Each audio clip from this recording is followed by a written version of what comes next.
Okay, Wednesday, March 8th, 2023. It's International Women's Day in Ukraine today, I guess in most of the world. I'm not sure if they have this holiday, actually, or it's not even really a holiday, it's just a recognition day. I mean, everyone still goes to work, the bank's open. Something like Valentine's Day. It's not an official days off. Although I think Valentine's Day used to be a day off in America. It's what George Washington's birthday. George Washington and Abraham Lincoln Day or something. I don't know, I have to check that. I remember in grade school. But anyway, okay, so yes, here in Ukraine, it seems like, I don't know, from the Lviv perspective, we're at a new normal. I mean, there's a lot of air alarms yesterday. And I know there's a big, the battle in Bakhmut is really, that's just brutal and bloody. I don't even know what to make of it or how to comment on that. I mean, a whole city was just erased like Mariupol, and I don't know how many lives have been destroyed and everything. I'll just show you where I'm walking. It's Ukraine. I usually just follow the railroad tracks to town, or at least part way to town, you know, instead of walking next to the road where I'm breathing all that air, you know, car exhaust. You know, here I'm just taking a risk of getting mowed down by a train, but this train only runs once a week. It's I don't know what it is. It's just very small. I think it's just going back and forth between two factories or something, or between a supply yard and a factory. I don't think this is like a real rail line. I mean, you know, people are just hanging out here and partying and everything. So yeah, usually I mean, sometimes I don't walk on the tracks. Sometimes there's this little footpath here. But anyway, it's, yeah, we're still staying. We still are staying. I mean, it's every day it's a back and forth. I mean, electricity in Lviv has been good. A few nights ago, things were flickering. And, but it's getting better. It's, from the Lviv perspective, I guess, I don't know if it's getting better or we're just getting used to it. You know, we're just getting used to this. And I think we've accepted that this war is not over until the Russians are out of all of Ukraine. And I don't know, I saw something on Zero Hedge about these people in Crimea wanting to stay in Russia. I can tell you the right-wingers are all, you know, eating that up. I can tell you what happened. They deported the indigenous or proper Ukrainian people that were living there, or the original Ukrainian people that were living there. And, you know, they deported them or they fled. And then they had a bunch of, you know, it's just like in the old Soviet Union days. If you're a good party member and, you know, drinking the Kool-Aid, they reward you by allowing you to move into a place like that. It's like North Korea. If you're really sucking Kim Jong's wank and, you know, you're, you know, contributing, they invite you to live in the capital. Kind of like Hunger Games, you know, one of these dystopian Hunger Games societies. So that's what they did. And then of course the polls and everything are going to be that way. So there's context behind this, but of course, you know, I like I said, I've talked to some of these people on a podcast and they're like, yeah, we want to help Ukraine but not pay for it. Well, how the hell do you help? You got to help with money. You know, it's like everyone's trying to get something for free.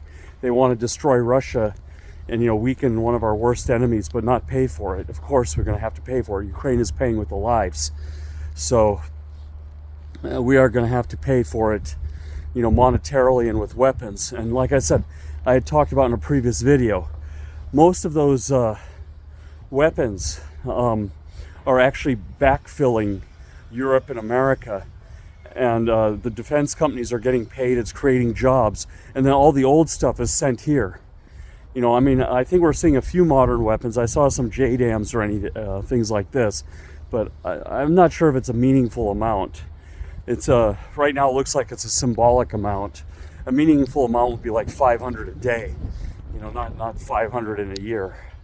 You know, so, I mean, there's like tens of thousands of artillery pieces and fortifications. So we need something that makes like a 50% difference, not a minuscule difference. I'm not so afraid about the nuclear war thing. I mean, I think everyone knows that actually America could win that. You know, I think that's their war gamers are calculating that half of their missiles will malfunction. They don't know if their missileers are bought off by the CIA or not. And then, of course, we can shoot down a whole bunch of them. So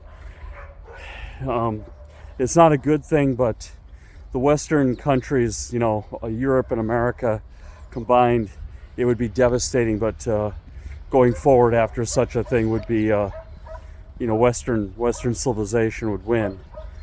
You know, I mean, if whatever you want to define as winning, last man standing. I mean, we don't want to go there, but I just thought I'd, you know, give you my view on that.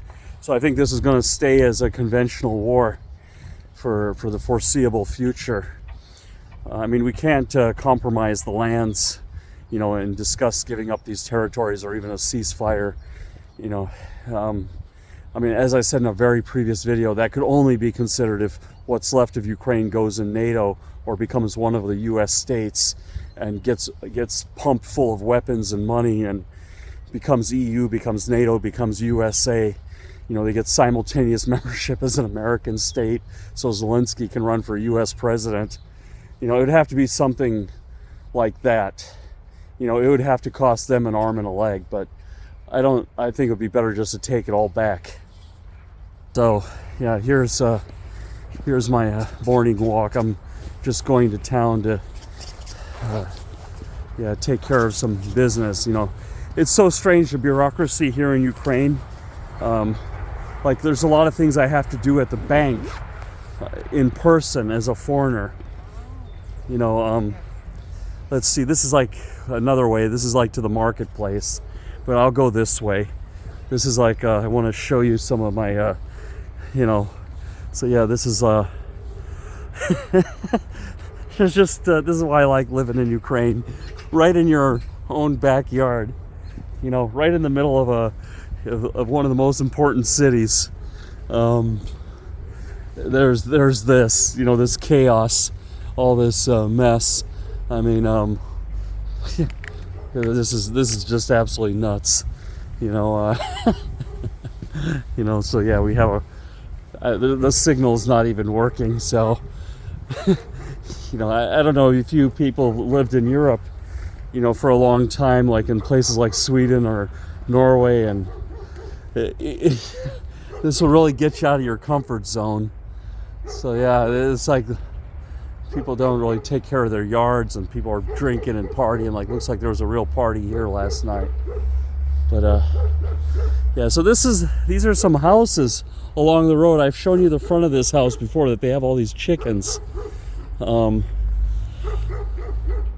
it's good land, and I don't know why they don't do highest and best use, like work with a developer and make a 16, 20 unit apartment building and sell each one for, you know, they can sell them like for 40, 50,000, you know, and they'd be millionaires, you know. They could, you know, then they would also own the association or keep a few apartments for themselves.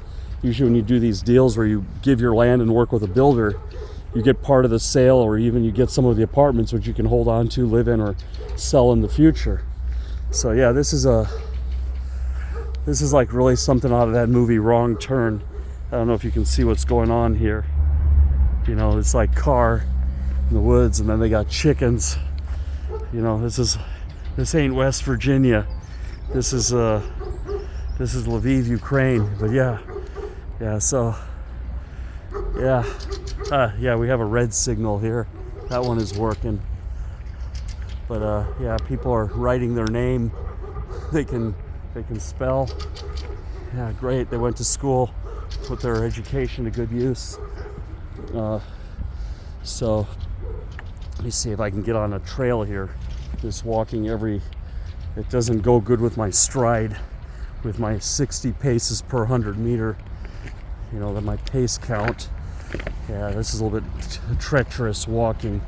So this is why I stay fit in Ukraine, and why I'm exercising, because to get out in the woods and walk around and stuff, and, you know, walk on this kind of terrain, you gotta be fit. Your ankles and everything gotta be limber. or you can get a lot of sprained ankles and stuff, you know, if you're carrying extra weight. And then now see, here we are. There's skyscrapers and new apartment buildings and everything emerging. Here's the main road, and this is one of my favorite Ukrainian restaurants.